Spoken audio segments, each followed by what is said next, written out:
छोटा था मैं तब, 6वीं क्लास में था मैं।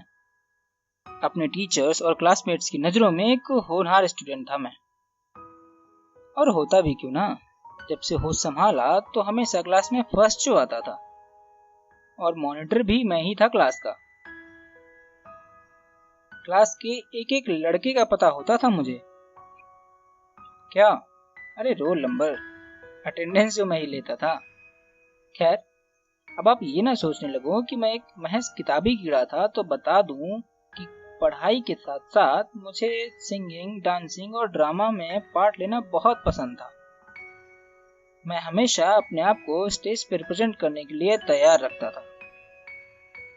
हमारे स्कूल में एक टीचर थे, हालांकि वो आज भी वहाँ पढ़ाते हैं। उनका नाम है श्री भारत भूषण देवाकर। वो हमारे साइंस के टीचर भी थे और म्यूजिक टीचर भी। वो हमेशा मुझे इसके लिए इनकरेज करते, मुझे अप्रिशिएट करते और हमेशा मेरे साथ खड़े होते थे, फिर चाहे वो एकेडमिक्स की बात हो या फिर एक्स्ट्रा करिकुलर एक्टिविटीज की। मेरे पापा को मुझसे बहुत सारी उम्मीदें थी, और होती भी क्यों ना।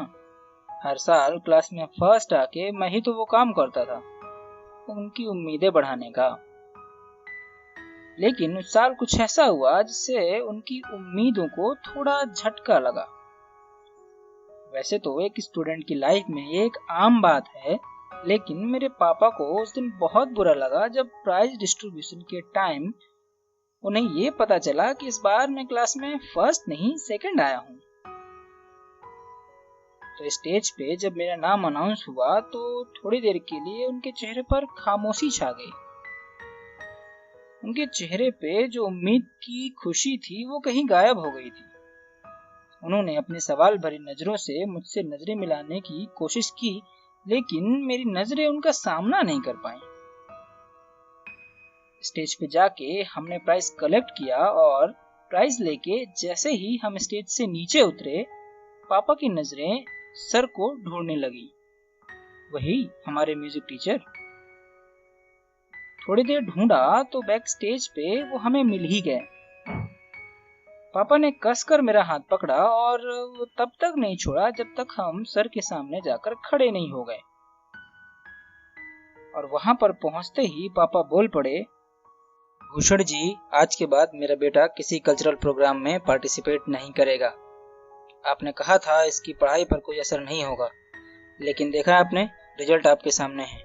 अब बस इसके आगे कुछ नहीं। सर ने अपनी बात रखने का प्रयास तो किया, लेकिन पापा वो कहाँ सुनने वाले थे किसी की। उन्होंने फिर से मेरा हाथ पकड़ा और हम स्कूल से बाहर आ गए। पापा ने पार्किंग से बाइक निकाली और हम घर की तरफ चल दिए। असल में हुआ कुछ यूं था कि मैंने उस साल एनुअल फंक्शन में 5 प्रोग्राम्स में पार्टिसिपेट किया था, जिसमें से 3 डांस के, एक सिंगिंग का और एक ड्रामा का था। हर साल एनुअल फंक्शन की तैयारी एग्जाम्स के 1 से 1.5 महीने पहले से होने लगती थी, और एनुअल फंक्शन वाले दिन ही रिजल्ट्स और प्राइज डिस्ट्रीब्यूशन हुआ करता था। एग्जाम्स की प्रिपरेशन तो ठीक से की थी मैंने, लेकिन हाँ, मेरे रिजल्ट्स पे फर्क तो पड़ा था। वो बात मेरे जहन में बैठ गई थी। उसके बाद से मैंने किसी प्रोग्राम में पार्टिसिपेट करने का तो दूर, उसके बारे में सोचना तक छोड़ दिया। एक बार तो प्रिंसिपल सर ने भी मुझे डांट दिया, जब स्कूल से 2 बच्चों को, जिनमें से एक मैं था, सेलेक्ट किया गया था किसी दूसरी जगह ऑर्गेनाइज्ड फंक्शन में हिस्सा लेने के लिए, और मैंने रोते हुए पापा के डर से मना कर दिया था। कई दिनों तक वो बात मेरे दिलो दिमाग से नहीं उतरी। कई बार सोचा मैंने कि पापा को जाके बोलूं कि पापा please give me one more chance. मैं कोशिश करूंगा कि दोनों को अच्छे से मैनेज कर पाऊं, लेकिन कभी हिम्मत नहीं हुई। डरता जो था मैं उनसे। एक बार गुस्से वाली नजरों से वो देख लें तो मजाल है कि अगले 1-2 घंटे तक मैं उनके आसपास भी भटकूं।